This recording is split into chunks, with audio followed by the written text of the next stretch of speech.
Hello and welcome to the Radness Podcast, episode number 65. Hey. With Adam Attel. Hey. Et al. It's different strokes for Shit, different dude. folks, man. I messed it up. Nah, like et al. It's like a Latin phrase, so I say et al, but I've heard people say et al. And that's where it comes from. What was the deciding factor to do that? So I'm an English professor, right? So MLA format, when you're doing research you find a study that has like multiple researchers. Like the essay format, MLA. Yeah, the essay format. So when you have multiple people doing like a study and you're like citing it, and there's like a bunch of people on it, you just put the primary like author, and then you could put et al at the end of that, and that just means like this person and everybody else that worked on it. Yeah, got you. Damn, dude, I said that completely wrong. I'm sorry, bro. I don't think you did. It's cool, man. It's cool. This is how we're starting this one off. Fucking me being wrong. It's normal, I guess. That's tight that you're teaching now, bro. Especially that you're teaching like English and grammar and shit. Knowing you came from like hip hop backgrounds and how much English plays a role in being able to be like just being able to do that kind of work. We're just having the appreciation for it, you know what I mean? Mm-hmm. Of words, right? And like what you can do with them and how you can manipulate them and shit like that. Hell yeah, bro. So we're going to get into all this, but let's go way back. Because when we were in bands in the early 2000s, I guess mid 2000s, 2005-ish, 2006-ish. I don't know. When were we playing together? Was like, no, Do It Live stuff. was like 2011. No, but Dreyfus was 2004. So in between there, those are my bookends. I was going to say more of Dreyfus era because when we were doing like Weather Revolt and Founded by Smith and stuff, Spirit Fangs was playing around that time, right? Like What Hands Are For is like, you know, the kind of binder. Actually, shout out What Hands Are For. They're playing a show in LA. Did you see that? Yeah. They are, yeah. They're in January, I think. A reunion show. Yeah, That's bro. sick. Yeah, shouts out What Hands Are For. But yeah, Spirit Fangs was like a big part of that scene when we were, you know, maybe 2007-ish? I would say like, I know I joined the band in 2009.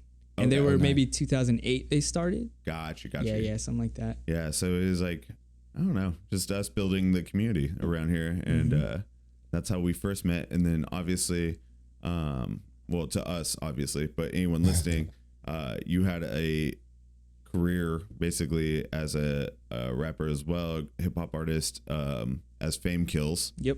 And then just recently retired that moniker, and now you're doing just your name at Attel. Damn it! I keep thinking Adam Dave et al. Attell, bro. Like It's different guy. something's like ringing. I know. But yeah, man. Yeah, continued success, which looks fucking awesome. You've been killing it. I've been watching a lot of the live readings that you did for your book. Yeah. Congratulations on releasing your book. Thank you. Super cool. But let's go back and kind of, where did you get started? How did you get into music? What led you to this point? Yeah.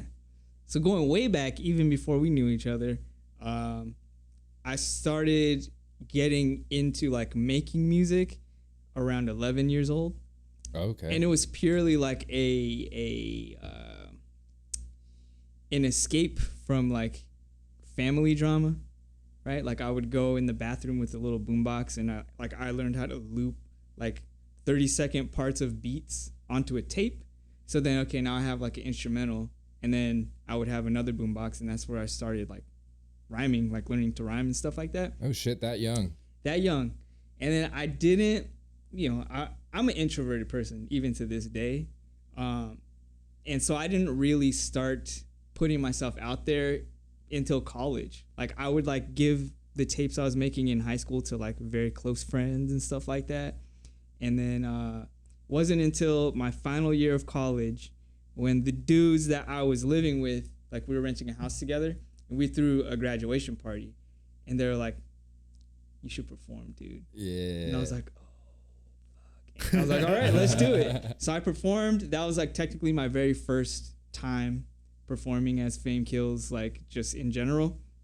And it was like super nerve-wracking. I mean, you're musicians too. So you like, can you remember that first show? Yeah. Oh hell yeah. I was like Sweet D, like dry heaving in my room. I dry heave to this day. If I have to perform in front of people, I fucking like get ill before I go on stage. Like it's that nervous like stomach thing. Hey, but the best Sweet feeling D, in the world is the best of yeah. The best feeling in the world though is when you're mad anxious like that and almost throwing up, and then you step on stage and that first beat drops and it's like all of it goes away. Yeah. It's just now all of a sudden it's just you and the stage. And you feel that way? I never feel that way, bro. Never? I always feel that every time. I would be damn near sick up till that moment, and then I get on stage, take that breath, the beat dropped, and it's like boom. Now I'm here. I'm done. It's mine now. I own this. Yeah. No. Nah. The whole set, you're like. Yeah, the whole set. I'm anxious, bro. No. I flail my guitar around a lot because it's like anxiety. But like, it looks cool. If I look cool, like they won't know how bad I'm playing. Yeah. You know what I mean? Like I feel that kind of shit. Yeah. No, but I think, and that goes back to like why I started it in the first place, is because like that feeling, like it is kind of the only time I feel like in the moment. Word, you know, either like working on it, like writing it and recording it, or performing it. And I'm not worried about anything else, you know? Mm-hmm. That's a trip. We were literally just talking in our last interview with Amber about how those moments when you're creating something, whether it's a painting or music, you are forced to be in that moment. Yeah, and it's everything else like, goes away. It's, it's therapy, bro. Like therapy, it's, we were talking to even Bluebird when he was on. We were talking about it's like maybe exercise. Like we were talking about riding bikes, where you just have that moment of like you don't think of anything. It's just like a very free like time. Yeah. And making art. Those are like the two things. They clear your head. You're just so in it that you're clear. You know, the clarity is like insane. And the rest of the time, you just strive for that. You just want that more. Exactly. You know? Yeah. Well, I think there's something too to be said about being comfortable in that vulnerability, right? Because you're creating something, you're trying to put yourself into it, not worrying about what it's going to look like or how they're gonna take it. It's literally, I'm gonna let myself feel what I want to feel and put it out onto this, and then we'll see what it looks like, you know. And being comfortable with that, like giving of yourself onto the page or onto the mic. Yeah, definitely, dude, definitely. And like, so 2008, and then so that was graduation, right? And then my very first official show was in the fall of that same year. So I graduated, like June. And then October of that same year, I got invited to open up for Bus Driver and 2Mex at the UCR barn. Yeah. And I was at that show. Were you? Yeah, I was at that show for sure. Dude, that was to me, that was like my first official. Legendary, dude. The barn's legendary. I'm so glad that it's like coming back in like a.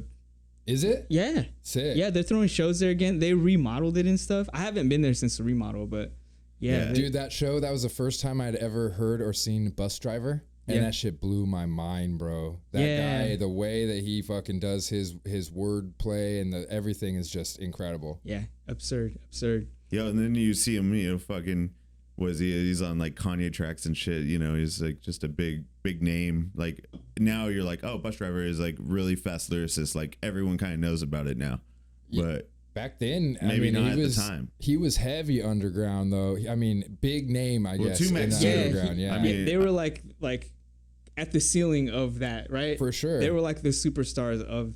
So I didn't even talk to them in the green room. I was too intimidated because I was like, oh, these guys. So that's funny, bro. My first show was at my homie's backyard party. Yeah. And 2Mex was there, and AWOL showed up, I think. Oh yeah. And they rolled up, and he was like, "Hey, bro, I'm gonna do a set, and 2Mex is gonna rock a set, but like, can you do a couple of verses? Like, I know that you've been working on this shit." And I was like, fuck no, I'm not going to do a couple of verses. Like, you want me to open up your backyard party for 2Mex? And like, hell no, bro. He was like, you're doing it. I don't care. It's my birthday present from Hell you. Yeah. So I rocked 3 tracks, and it was like opening up for 2Mex. It was tight, bro. But it was literally on a patio on someone's in someone's backyard. Was it in Highland? In San Bernardino. Okay. Because I think 2Mex, like, He was rocking house parties all the time back then, dude. Yeah, he frequents the IE a lot, I think. Yeah, he's staying out here. He was staying with Sully's for a while too. Sully from Grimm. He was like staying with him when he was out here, and then going back to LA and doing his whole thing. I'm glad 2Mex is doing all right, bro. I know. His health was failing so bad. I'm glad that he got blessed up to get out, to shit.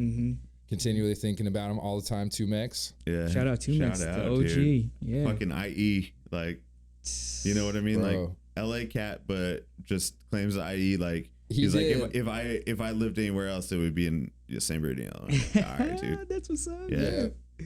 Sam burn the green dro.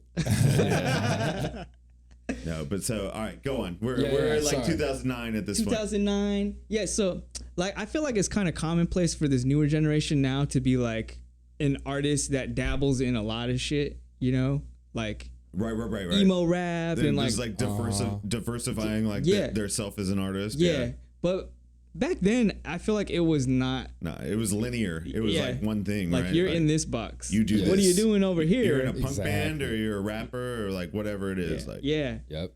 And so like joining Spirit Fangs, that was definitely a different like release, you know, like because we played a lot of shows together and the energy was just always hype and like I don't know, just holding a guitar and not being like the main vocalist. Because when you're rapping and you're just a solo artist, not just a solo artist, but when you're a solo artist, like all eyes are on you, all ears are on your voice.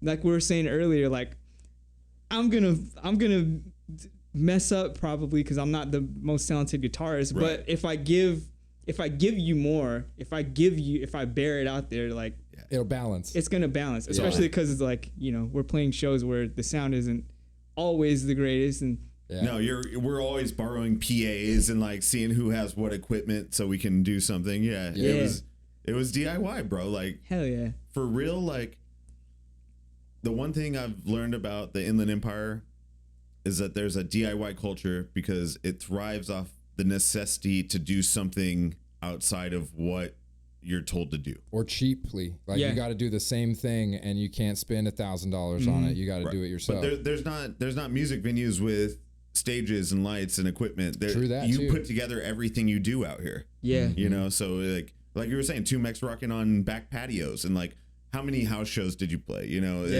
we all played those shows, and you know, whoever had any equipment, can we borrow it? Can we use it for the night? Like, you know, it was it's a community. It's something that I don't know, might get wasted on spaces that have bigger opportunities or like bigger production value. I don't know. I think it's definitely a different vibe in the IE than a lot of places as far as the DIY scene, whether it be in music or art. Because when we were doing Grimm and you were on Brick to Your Face, we were doing a lot of art collabs too, where it was music and art and live painting and all of this stuff, and to where it started to become just a hodgepodge of any type of artist or any type of art was just coming to the same place. It's a collective, you know, but maybe not officially, but it's homies helping homies. It's that was the scene, right? Yeah, and it's like it's DIY not for DIY's sake, like you were saying, out of necessity. Yeah. So I think being in Spirit Fangs definitely shaped the way like I performed as Fame Kills, like bringing that aggression. I bet. And then just helping to bridge that gap of like, you know, being on Black Cloud Music. Common Ground was at the Vibe. Shouts out to the Vibe. Riverside's finest. Yep. I still need to go to that restaurant, by the way. Have you seen that? It's transformed into a restaurant now. I haven't been there. Yeah. I went by there. I haven't been in though. Yeah, I haven't either. I want to though. Yeah, I'll check it out. It's Let's like go a Mexican together, restaurant. We should. But yeah, like, you know, Common Ground was that space you're talking about, like being able to say like, oh, I have friends that like play, you know, they don't play hip hop, but they get rowdy and like it's a good time. Yep. And so bridging that gap and then seeing that greater scene, like it's cool. Like sometimes me and my wife will get a piece of just computer paper and we'll do like a family tree of like, all right, AJ was in this band with this guy and Tino and like and so like it's just cool. Like if we sat here and did that on a greater scale, like there is so much homie action going on. I mean, that's kind of the podcast, bro. Is that's just creating like a family tree of like points of separation. We have friends that do cool shit. Yeah. You know what I mean? Like we're so blessed if I can be surrounded by talented people and like good people that we just keep in touch with. Because if you could be talented as fuck, but if you're not a good person, then you know we're not gonna talk to you years later. You know what I'm saying? Like that's real. But yeah, like you know what's funny? I think I see as you're going through right now. I know we're only like a few years in, but it's such a like similar mirrored up coming up like than from what me and Matt had. You had your core group, you know what I mean, with What Hands Are For and the Spirit Fang guys, and then with Black Cloud and everything. Same, we had Do It Live, and I had like Bobby Conundrum that I was in, and all of these bands, and we kind of rolled up next to each other in the same place. But it wasn't till years almost later that the bridge finally met. You know what I'm saying? Yeah. And it was like we were all doing the same thing in the same area, separate from each other. But then when we were all like, oh, now we're together, it changed the scene for a really good moment. Yeah, dude. there's a hot second there, and maybe that's just us playing in bands and being like, oh, that was the best time. But you know, it was, dude. Like when everyone like started getting together, and it's like, oh, your band brings 20, 30 people, our band brings 20, 30 people, and then the shows got lit. You know, like it was fun. Maxwell. Some of those Maxwell shows, bro, are unforgettable. Very fun. You know, and that's it bridged a lot of like friendships through that place. And then when the shit went down, and the Russian owner turned out to be a little, questionable, coming from the guy that had a fucking AK behind the counter, like and smoked cigars as he was making his pizzas. What did we really expect? But yeah, when all that shit went down, like we can't use the spot anymore. It was like, bummer. But there was like a magic moment there, you know, where all of us were just getting together and having a good time at a pizza spot. It was like, dude. Fuck yeah. And that's what like. Maybe I'm out of the loop. Maybe there's like late teens and 20-year-olds that are finding spaces, but it just feels like since then so many things we've lost. We lost the vibe. Yeah. We lost Maxwell's. I feel like, dude, I'm telling you, I think I'm old because I feel the same way. I'm like, especially out in the desert, I'm like, I should be the youngest person out here. I should know like the foot traffic, like the cool spots. There's nothing going on, man. I talked to like some of the younger cats that work at the brewery and stuff out there. They're in their 20s and they're doing music. I'm like, where do you play? They're like, we were in a ranch out in the middle of nowhere. It's like, there's not really like spots. Yeah. I don't know. At least out there, man. Maybe there is in the IE. Right. That's what, like maybe I'm just not tapped in. Like there are some places like shouts out Creative Grounds in San Bernardino, like cool art space that they throw shows there. Totally. And I know there's a couple of galleries in Riverside. Like there's a scene. I'm just old. I honestly think it has to do with the influence of social media on music specific, because you're not creating to play a show. You're creating it to put it out for the streams. So that so everyone can hear it on the stream or make a video for it or whatever. It's not the focus no more is to go play shows and rock with people. That's like later, after you've already done the social media part. Once you got 1 million followers. Right. Yeah. Now I can play shows. You know? That's a whole different topic, right? Because it's not going to translate. You're going to have 5 people at the show, but you have 1 million streams on your song because you haven't been building the community. Like that's a different thing. That's a different No, but like you did a really good job about that. I feel like not only putting out consistent singles and like doing your thing as Fame, Fame Kills, I should say, but also creating the community and building relationships. I mean, you're fucking best boys with the baby orca, fucking Noah James. Shout out Noah James, like that boy, Noah, he's crushing. And it's like, I don't know, you were right there along with him, bro. Like, it's crazy to see. You're like, I'm just gonna take this turn. Like you took a right turn on the avenue or whatever it was. Like, just separated a little bit, but it wasn't like you were doing it. You were doing just as big shit. So I mean, I don't know, man. Kudos. Thank you. Well, and you're still involved in kind of making sure that the hip hop community gets its due, right? And like, I'm trying. Yeah, bro. Tell us a little bit about that. So, let me recap a little bit. Sure. We cut off at 2010. Sorry, a couple of years. I'll speed it up. So, you know, I've spent some years in Spirit Fangs, and then I was in grad school at the same time and working and doing Black Cloud, and something had to give. It was getting real stressful. So I was like, well, I'm a much better rapper than guitarist. So I left Spirit Fangs, and it's all love. Like, I love those guys still. Like, we're still cool. I just went to dinner with Diego and his wife like last week.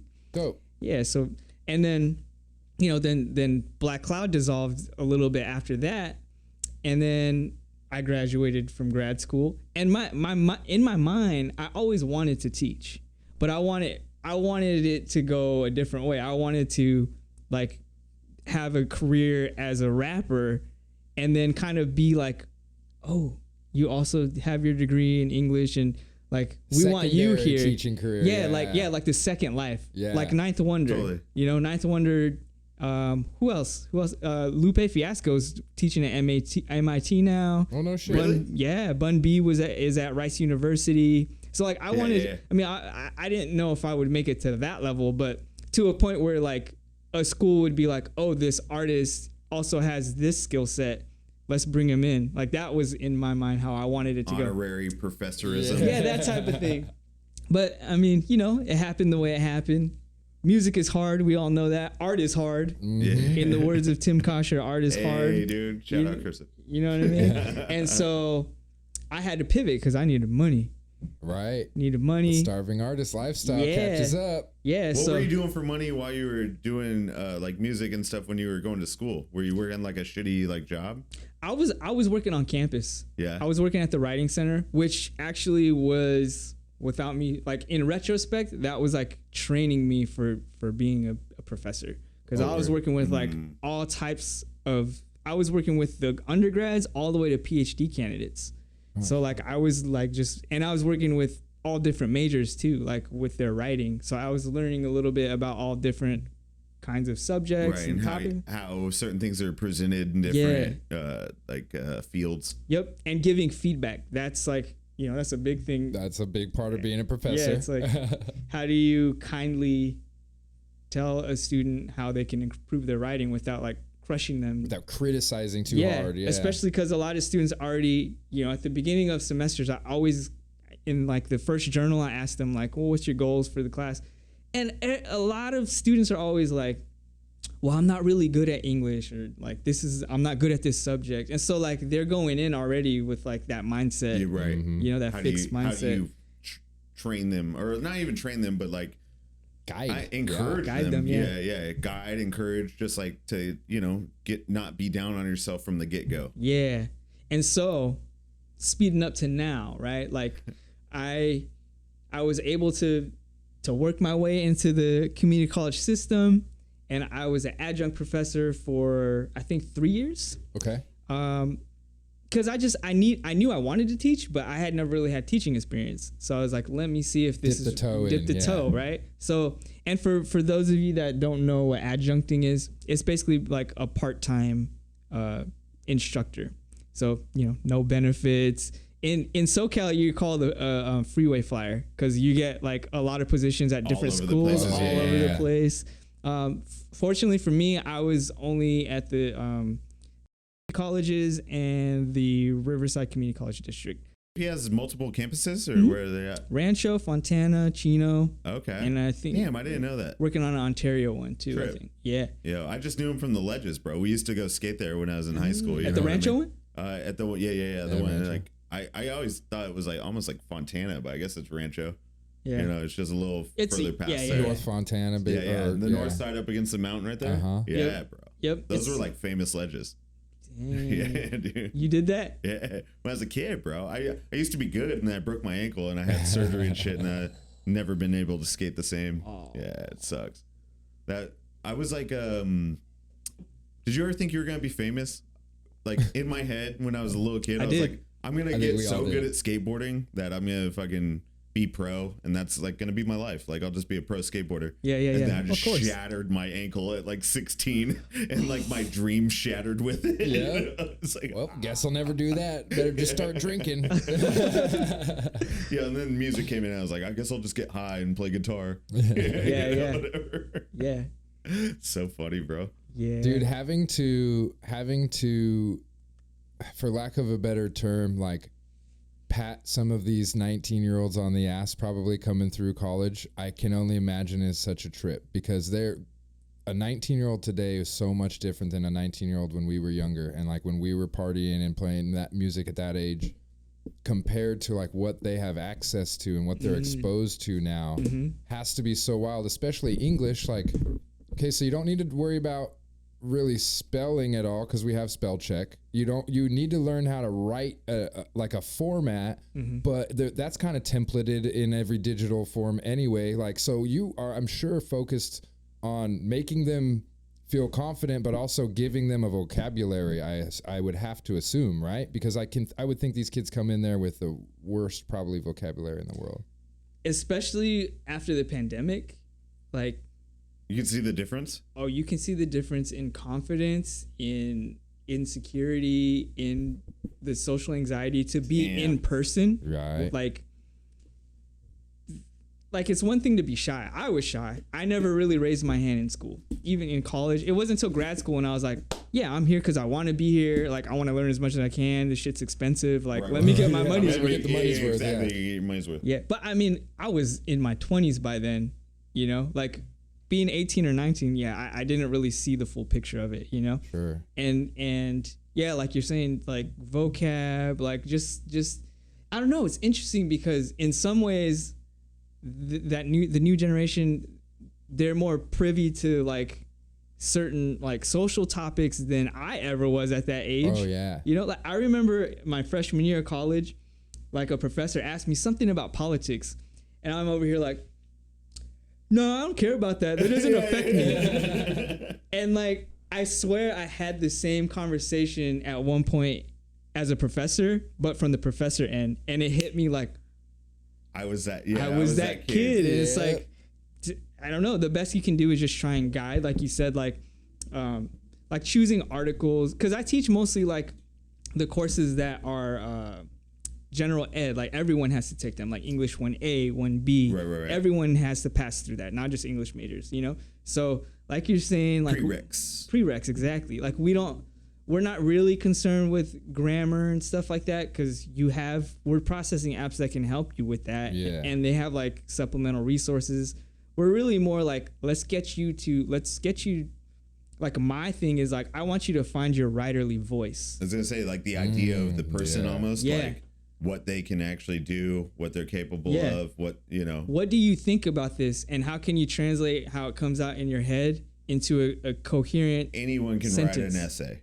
Yeah. You know. Yeah. And so like, for me, it's about finding articles that like expose them to like a variety of topics. Like I try to figure out like what kind of majors I have in the course so that I can give them something relatable as well, but then also like, you know, just an array of ideas that they can play with. And like, I feel like being a performer super prepared me to be a professor. Being in front of like a crowd. Yeah, being in front of a crowd that you never met, that you have to win over because, you know, I remember being it. Like I would judge on the first day of class whether I was gonna fucking like a class or not, and how much effort I was gonna put. For sure. You know, how's the teacher? How do I vibe with the teacher? Yep. Yeah. So like recognizing that has really gone a long way, I feel like. And then so like now that I eventually after the 3 years, I was like, yeah, I want to do this. It's cool. I could see myself doing this. So an opportunity opened up at Chaffey College for a full-time gig. Shot my shot, and I got it. It landed. I landed. Dope. So this is my last semester coming up in spring of the tenure track.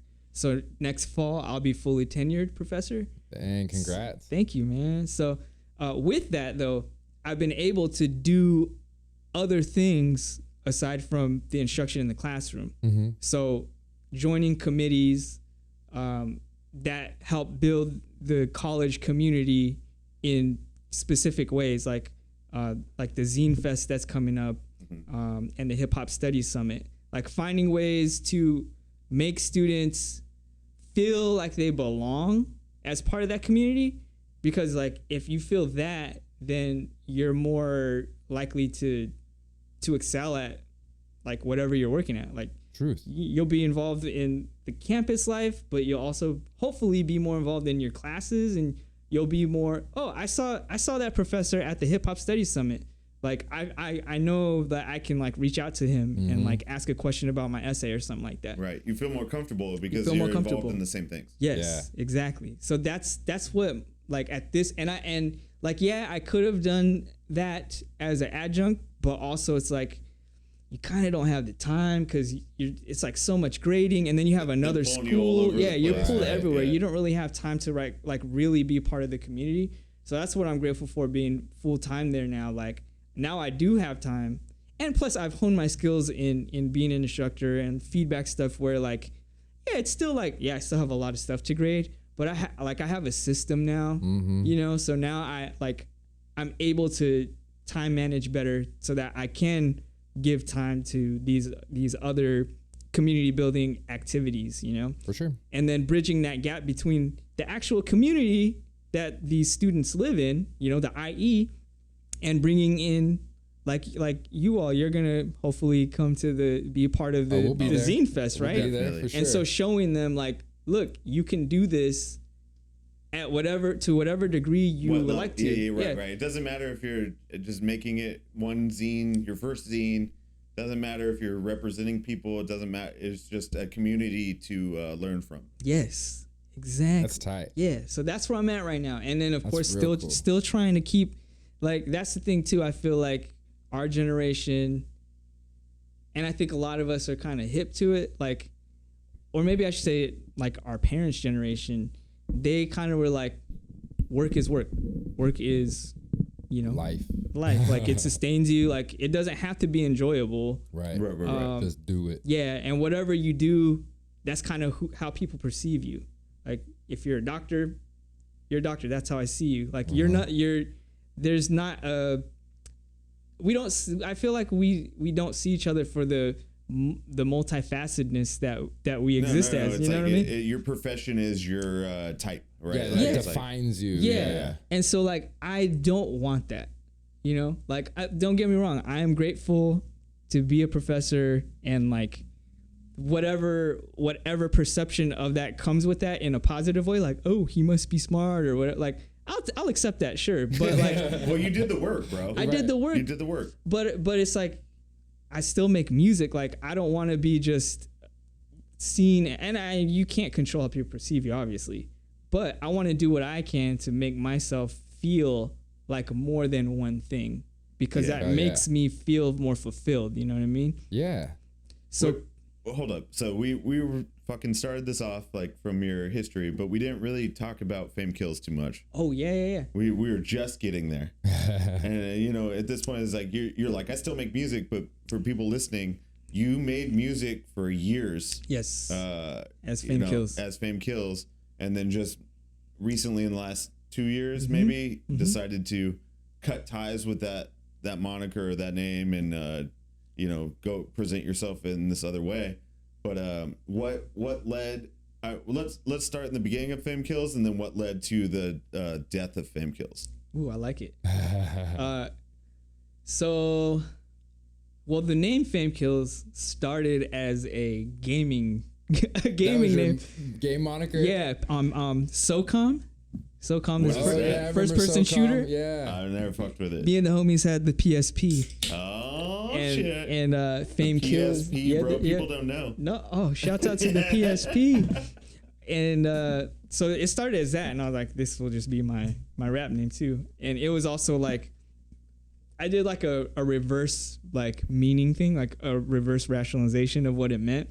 Like after I started using it, I was like, Fame Kills. Like this is kind of like, I mean that if your pursuit of being famous, going back to when you were 16, like I'm gonna be famous for skateboarding. If we're pursuing fame as the end goal, it's like getting a job equals money equals death, dude. Yeah. You are Switzerland.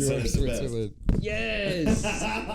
Yes, it kills it all, right? It kills the soul of your music or your art. Like And that's real, right? Like for me, once things started getting more like bureaucratic and like there were eyes on me, like the expectations that you think people have for your music, like it would I feel like it wouldn't lessen the music I was making, but like it had an influence, right? Yeah, it made it more difficult to just like do it because I loved it. Yeah. You know? Right, it was a different idea towards it, yeah. Yeah. Well, they say a hobby's only a hobby until you get paid for it, right? As soon as you get paid for it, it ain't a hobby anymore. Yep. And so as soon as you're doing anything, even if it's exchange with other artists or if it's collabs or whatever, now it ain't a hobby. Well, that's why I've chosen not to make any money at art my entire life. So just for the love. I keep it a hobby, bro. Not because I didn't want to. But yeah, like that was definitely part of why I wanted to let go of Fame Kills. Is also like because, well, going back to the expectation thing, right? Like some of the singles that I dropped that you did album art for, like Wally World. Oh, dude, I remember it. Shouts out. Hey, man. I don't want to say it was half-assed. But I full-assed half-ass of it, if Love that it. makes sense, bro. I did the Vacation, like the whatever Woody wagon, whatever that car is. They're on like the Rambler wagon, desert road kind of thing, and then I put like some tie-dye kind of like shit to it, and then I did ink and brush. I did the Fame Kills like in ink. Oh, I remember. And then I put it on. I think that was a sick. I didn't think it was half-assed. Either. Thanks, dude. Nah, but I remember thinking it. I was like, I hope this fool likes it. It was dope. It matched the aesthetic. It matched the tone of the song. I feel like. Yeah. Like that like kind of sleazy. And that's the thing, dude. Like the songs that got the most attention from me were when I was attempting to be ironic, and like it just ended up being like misogynistic and shit like that. People just took it for what it was. Yeah. And so I wanted to distance myself from that. But then also like there was this other part where like I felt like I compartmentalized a lot of shit, you know? Like this was me in Spirit Fangs. This is me in school. This is me rapping. Yeah. Like it was just like tiring to just be different parts of myself in different spaces instead of just trying to synthesize it all. Right. And just show just you be like one person. Yeah, just be one person. Yeah. And so that's like I had been kind of like toying with the idea of getting like moving on from Fame Kills probably around 2018. But I was so stuck on the like the expectation and also like the success you had with exactly. it. Right? The like time I in, can't let go of this, and I had the blue checks and stuff like that. I was like, oh, if I get rid of this, then I'll lose the blue checks. Like that really matters, especially now. Now it don't matter at all. Now it don't matter at all. I'll pay $8, bro. For me, I never cared. I was dating someone at the time or speaking with someone at the time that like worked in PR. And they're like, hey, you want me to see if I can get you blue check? I was like, yeah, sure. That's cool. And they got it for me. And like, it didn't really change anything. No. Really? No, it didn't change anything. And like, I would have dudes coming in my DMs, like rapper guys, you know, like, hey, how did you get it? Like, what's the secret? And I'm like, I'm kind of curious, bro. Like, I see art collectives and stuff that have them, or artists that have them, and I'm like, we're on kind of the same level, bro. Like, the fuck? Is it gonna change my life? I don't think so. Exactly, No. but that's the thing. I feel like a lot of us feel like it will in some fashion. Like it's gonna get you more followers instantly or something. Clout somehow. Yeah. I don't know if that's still how people view it. Maybe not. But you know, back like 4 years ago or something, people were like, you know, oh shit. But you know what? There is something to be said about presenting that image that you want people to perceive you as, right? Yeah, so if seeming you a want professional, to be, right? Like, it's some clout. getting for sure. that check mark is like, all right, at the very least, whether I earned it or just paid for it, at least I'm seen as what I want to be seen as. Right. You know? That's true. That's true. That's definitely true. But that type of thinking, and I don't mean to backpedal what I just said or argue against myself, but that type of thinking, in my opinion, is what fucks up an artist. When you're look, humility and like it's always undersell to me with an artist. If you oversell, now you're gonna have to do so much more just to fulfill what you said you were. You undersell, now you're just going to exceed expectation at every fucking moment. Yeah. So those moments when you try to get too big for your britches, and I did this with Grim, like I just felt like, I got to put off this front like I'm the fucking man. You know, I got these fools on my tracks. I got these guys in my, on my albums. Then I realized like, fuck, that none of it meant anything. When it's all said and done, people thought I was bigger, so they expected more than what they actually got. Yeah.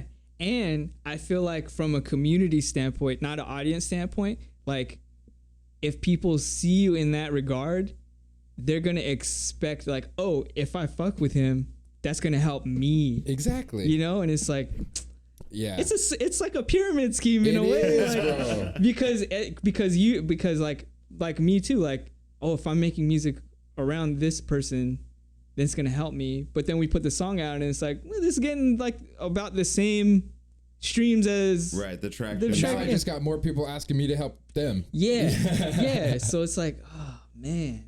Well, that's kind of what we do with Rat Nest too. Is like we've worked with some great artists and like fucking super proud of like what we've done. Yeah. And a lot of people email me and they're like, let me do stuff through you, and I'm like, little do you know, you could just do it for yourself. Right. You don't need me to do anything, bro. Like, you know what I'm saying? Like, if you want to make this comic book, make that comic book. I have no influence on what your career is. You know what I'm saying? Yeah. But you know, I don't know. I guess it's just looking up to people, or it's like looking at other people's work and being like, all right, I want to be involved in that some way. And then I feel like that is where I would like to think that most of us do this and it fucks you up. It's that fucking comparison game that we play. God, yeah, bro. Self-doubt. We preach it every episode, bro. I'm like, so do you just hate yourself as an artist? Like, we say it, bro, like straight up. That's what drives you, right? Most people are like, yeah, kind of. You know what I mean? Like, if you're happy, like we were saying earlier, if you're happy with yourself, you're not doing anything right. You need to constantly be, weighing yourself against what you could be if you want to, fulfill your full potential. And you see, it sounds like such a beautiful thing as an artist. Like, you gotta constantly challenge yourself. But if you do that in your regular life, it's called anxiety. Yeah. You know what I mean? Yeah. That's that balancing act. It's such a delicate thing. Yeah, because like right now, what I'm struggling with in the art world is like, and I just heard a podcast about this last week from Super Duty Tough Work, the idea of inspiration versus discipline. Mm-hmm. And like, I always make up excuses, dude. We have a music room, right? Like, and I haven't really been in there like the way that I know that I should be to fulfill the perception that I want of myself, the fulfillment of myself. The idea that you have of your best self. Yes. And like, and part of that is like, I'm just not inspired right now, but it's like, I need to find that discipline to go in there even when I don't feel inspired. Yo, every art class I ever took, I mean, it doesn't matter if you're the most gifted artist and you have an eye for the shit. Discipline pays like 90% of being successful is just discipline. Yeah. And that's everything though. That's not just art. Like, that's life. You have to have paint discipline. Every day, draw every day. Whatever it is that you're trying to create, do it every day and you'll be successful at it. Yep. But, you know, it's us that are like fucking artists that are like, oh, when the moment strikes, you know, maybe next week, like, I'll feel better about this. Yeah. Like, constantly like weighing it against itself. And it, you know, there is something to be said about waiting for, or taking advantage of the muse when she's there. Yes, but sometimes too, you have to just churn out just for the sake of churning out. And the thing that like clicked in my head when I listened to that podcast is like, yeah, if you're disciplined and you're doing it every day, it's like fishing. You're going to catch the fish. You have more of a chance because you're actually, and the muse is going to come to you. Yeah. And I'm like, why? Duh. Like, it seems so simple when it's presented that way, but it's so hard to activate that in your life sometimes. You know what I mean? Like, you wake up in the morning and you're like, I don't feel like doing this shit, you know? Yeah. And it's like when you have, you know, you're paying the bills, sometimes it's not an inspiration thing. It's just like, I'm fucking exhausted physically, mentally. Like I can only imagine too, teaching. It's like you're giving all your energy to 30 different people. Like as times 4 as a bartender, bro. Dang, 4 classes, 4 different. You know what I'm saying? Like, I could give a shit about Joe and Sally that come in or whatever, but I sit there and give them my energy. You know what I'm saying? You talk with them and you really try to like connect. And if the moment calls for that, but I don't know, it's draining. It seems like such a simple task, even if you don't care about it. You know what I'm saying? Yeah. Here, let me help you out with this. Yeah. Did you see this? Yeah, no, we're doing good, bro. So anxious this whole episode just about your. This is funny too because we're filming this one. It's not like going back and forth on Zoom. I'm just like, God damn this mic, bro. Here, we'll just attach you to me. I like that. That was tight. Nice. Anywho.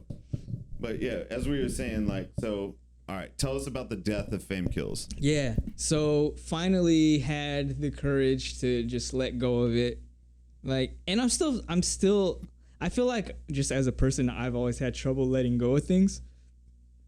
Maybe like I feel like I'm an emotional or memory hoarder, not really a physical hoarder so much to say, but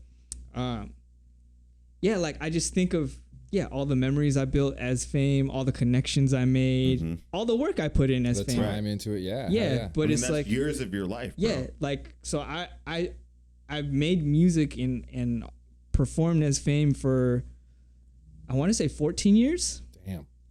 And yeah, so that was a tough thing because then it becomes like, who am I outside of that? Right. Yeah, and dude, that's an integral part of your life after 14 years. Yeah, so I was like, I have to figure it out. I got to figure it out. And so like putting Fame Kills to bed was just turning the page, as cliche as that sounds, like, or closing that book and opening a new book. Well, that was about the time you wrote your book, right? No, so the book I wrote in grad school. Oh, no shit. It was my master's thesis. I've completed it. So the master's thesis was like, you have to come up with a publishable manuscript. So they're not saying you're going to get published, but something that is at that level. So I finished it 2013. And shit. And really? Those poems are from 2013? Yep. Wow. That book is from 2013. So like by the time it got published, I was already like, I had already made peace with a lot of the shit in that. And like, I wasn't even there like mentally, it was kind of hard to get back in that mind frame. I bet. Cause I was afraid to like backslide, like in terms of like emotion and psychologically and stuff like that. But I had enough distance and stuff like that. But yeah, I was sitting on that. I think that was, actually so I put out some poems in different forms, like in zine fashion and like sending some out to get like digitally published and stuff like that. But I hadn't really ever taken the chance to say like, here's my manuscript, will you publish it? And then I did like an audio version of it as Fame Kills. That was one of my last projects as Fame Kills. Not the last one, but one of the last ones. But so any poets, writers out there, if you're looking like, well, where do I submit my stuff? If you go to poetsandwriters.org, that's a great place to start. And so I was just checking out the listings, and I found Inlandia Institute was offering like a first time author poetry manuscript. So I was like, you know what? Like, I love what this did for me. Like, got me through grad school. Like, it helped me as a writer. But I'm ready to kind of let go of it. Like, maybe this was just the jumping off, and I'm going to write. Yeah. The next thing will be the thing that gets published. So I was like, let me try. So I sent it out New Year's Eve of 2019, I think. They called me like, you're the regional winner. Like, we're going to publish your book. I was like, oh, shit. So sick, bro. Yeah, dude. So, like, I think that was kind of a point where I was like, well, like, I wrote this, and a lot of that stuff kind of goes with some Fame lyrics from, like, 2013 era. Yeah. But it made me, like, it gave me the confidence to, like, call myself a poet and an author. Oh, yeah. And I was like, well, like, Fame Kills wasn't that.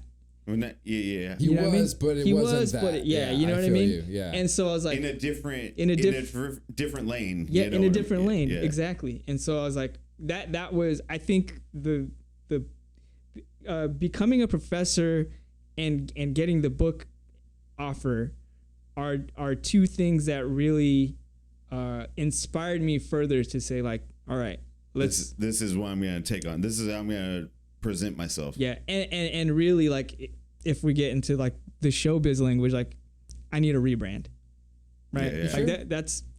that's what it is. Like that's what you could call it. I need a rebrand for like that. I feel like I want a rebrand. I want a reset. And so I started thinking like, what is something that's going to make me, going back to what you were saying earlier about vulnerability, what's going to make me feel very vulnerable? What's going to show my willingness to try my best to be my full self in all spaces. Mm-hmm. Use and my not name, divided up not into divided all those up. people. Yeah, Adam, and then my homage to like my love for English and being a professor, the et al. So Adam et al. Is Adam and everyone else, meaning like all of the me's inside of me, but also my community. damn, that's dope. That has built me up. It's you, but also you are the sub layers too. Hell Yes. yeah. That's sick. Yeah, so that's where we are now, and yeah, that's like Dude, that's fucking rad. fucking coming full circle. We call that a clap back. Yeah, dude. I'll say it wrong for the next fucking year. Trust. I'll be like Adam Attal. Fuck at all. It's at all, right? Like it's whatever you want. I've heard like people that like I've had people that English majors are gonna kill me. I've had people say et al, et al, et al. Like I don't really care. All right. Yeah. I don't really care. You know what bothered me more is when people would spell fame kills wrong or space it out Yeah. or call me fam kills. Like You're like, yo, this was specifically done this way, motherfuckers. Yeah. Oh, yeah, dude. So it's like, so but funny. at the end of the day, it's like, man, they're not doing it on purpose. Yeah. You didn't do it on purpose, so what? Like, Did I that's spell so it wrong? No, I'm just kidding. Now I'm like, did I do that album cover wrong? no, I'm saying the et al part, the et al part. I love seeing how the progression, like sitting down and literally listening to you go from like 2009 until now, like that's fucking rad because you have had a very like prosperous but also unique path in art, you know what I mean? And not painting like or comic books or something, which is a lot of what we do, but I'm stoked to have an artist on here that is the musical and vocabulary and grammatically gifted, because that is such a it's a part of art that people don't realize is so artistic until you get into it, right? That The means way so that much. you're able to use your words, that speaks volumes to people. And so to number one, know how to use it in a way that not only did you have a prolific hip hop career, you also had like the desire to build it further and now teach people how to do it. Like that's fucking rad, bro. And to see that it stemmed from 30-second beats in the bathroom on, you know what I mean? Yeah, on yeah. 11, Double-decker. Yeah. all the way to go to there. Like it's rad because you just see all the points, all the check marks. And as I'm listening to you, I see how so much of the similarities in my own art life and in with music, like doing hip hop at the same time, rocking shows with the same people. Like there's just that's a beautiful story, bro. I remember when I found out you rapped, because I knew you from rock music. Right. And when I found out you rapped, like I felt less alone. Word. Yeah, That's dude, because tight. I'm saying, like back then it really was pigeon, like, Oh, hell like you yeah. could maybe listen to multiple things, but if you were trying to do them both, like people were kind of like, people weren't as receptive. Really, it's true, man. I had to True, keep man. my shit separate. None of the people that were at my rock shows were the same people at my hip hop shows, except for like a handful of close friends. You know what I mean? Otherwise, it was separate. You know, when we did Do It Live, I rapped a little bit on one of the songs. Yeah. But that was the closest I ever came to like combining them, because I knew this don't work. Plus, I don't want to play a show and then go rap too at the end of the show, like on the same stage. Yeah, I did that a couple of times. It's hard. It's hard. Yeah. But you guys, like, both of you, I mean, for that time and place, just reminded me of like just guys that were getting after it. Like, We kind of You know what I mean? filled the same role. You at Black Cloud and me at Grimm, of this like younger artists coming up, like we're supporting all the other artists, but they're rocking shows at pizza spots. You know what I mean? But like these big names are like, yo, this guy right here, check him out. You know, giving us props that I don't know. I didn't feel like I fucking deserved 2Mex and fucking Stereo, like telling me I'm a dope MC. Like, fuck, bro, where did that come from? But we were grinding alongside these big guys that kind of gave us some clout and felt that clout and pushed it together. They saw the grind. They were like, we did that. That's how we got here. You know what I mean? That's true. Yeah. That's true. It's like, so true, man. Dude, I think back. I feel like I call this Uncle Rico syndrome. I think like. How much you want to make a bet? I can throw a football over the mountains. Coach would have put me in. I think it was like 2 weeks ago, maybe.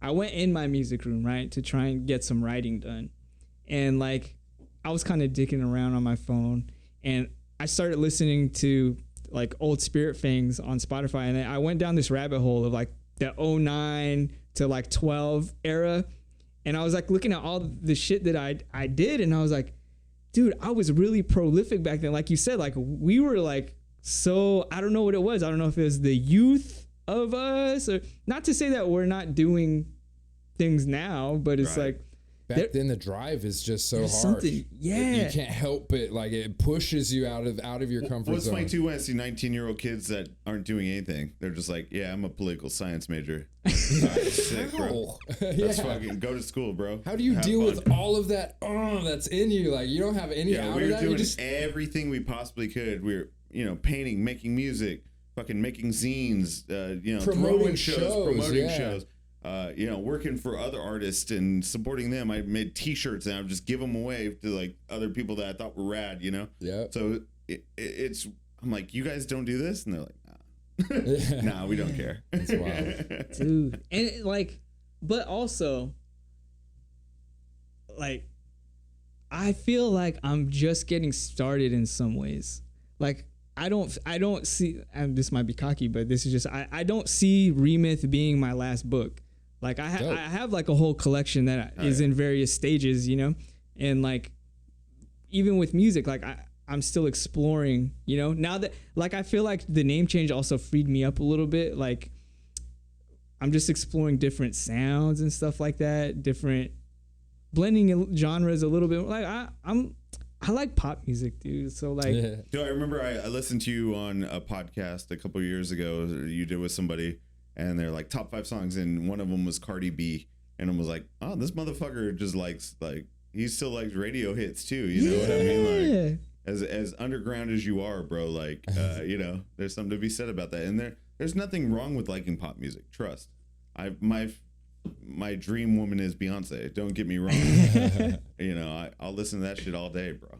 But it's funny because you're like, I just didn't expect that to come from you, someone that's so involved in the underground community, to be like, yeah, Cardi B's top 5. Like, I love Cardi B, dude. And like, cause like even before I got into underground, I was into whatever I saw on like BET and MTV. Which was mainstream, whatever I heard on the radio. Right. It's like, it's not like Nirvana was underground at this point. You know what I mean? Like, it was like the biggest thing ever to happen to MTV or whatever. Yeah. So I've like, just as a music fan, I totally went through like first it was just like, whatever, like I like whatever is being fed to me. To you, forced on you. Yeah. And then I got hip to like indie music and underground hip hop, and then I went through this really staunch phase where I was like, fuck mainstream, fuck Clear Channel Radio. As we all do. I ain't no sellout. We all want to be fucking Ian MacKaye. But then like I would hear something on the radio, I'm like, oh, this kind of it's got me bouncing a little bit, like and it, I think it's just an age thing, right? Like you grow up and you realize it's not that big a deal. Like, you can like all that shit. Music's music. Yeah, music's music. If it moves you, it moves you. If you like pop music. Yeah.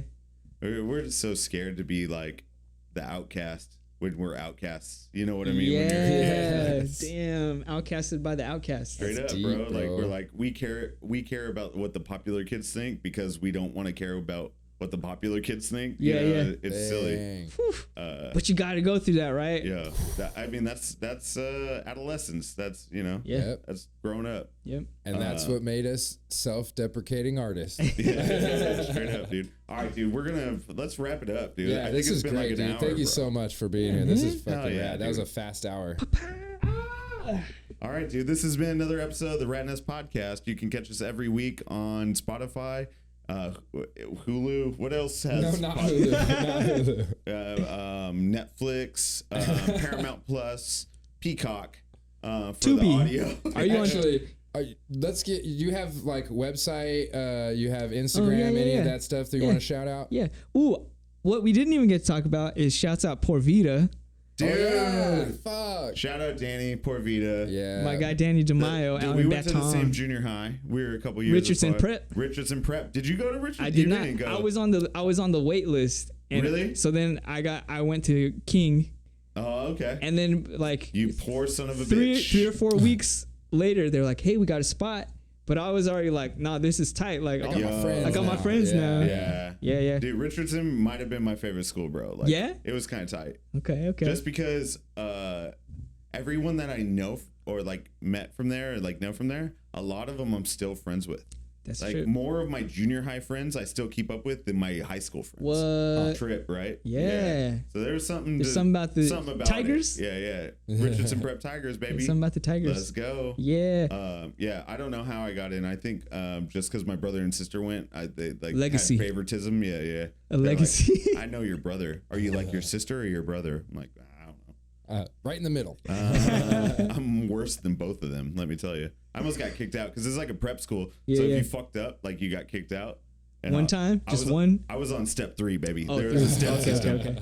3 step. You don't want to be on step 3, baby. Were you like in step 3 in 6th grade? No. That was like 8th grade. Okay, so you're about to exit. You got a step a year. Yeah. Okay. I did some bus hijinks where I was throwing mustard at cars. And then one time, mustard? Yeah, like mustard packets. Oh, okay. Like you'd twist them up and throw them, you know.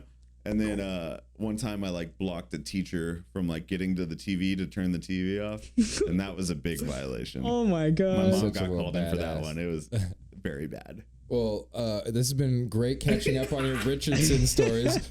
Adam, do you have it anywhere that people can find you? Yes. Oh, but the Por Vita, I will just say that we are on indefinite hiatus right now. It's not gone away forever, but we're working on our own things right now. Okay. Shouts out to Matt for making our logo. Hey, 40 ounces to freedom, 40. Baby. Yeah. Yeah, a couple 40s. But as for me, you can find me at www.adametal.soy. .soy? Yeah, it's ADAMETAL.SOY.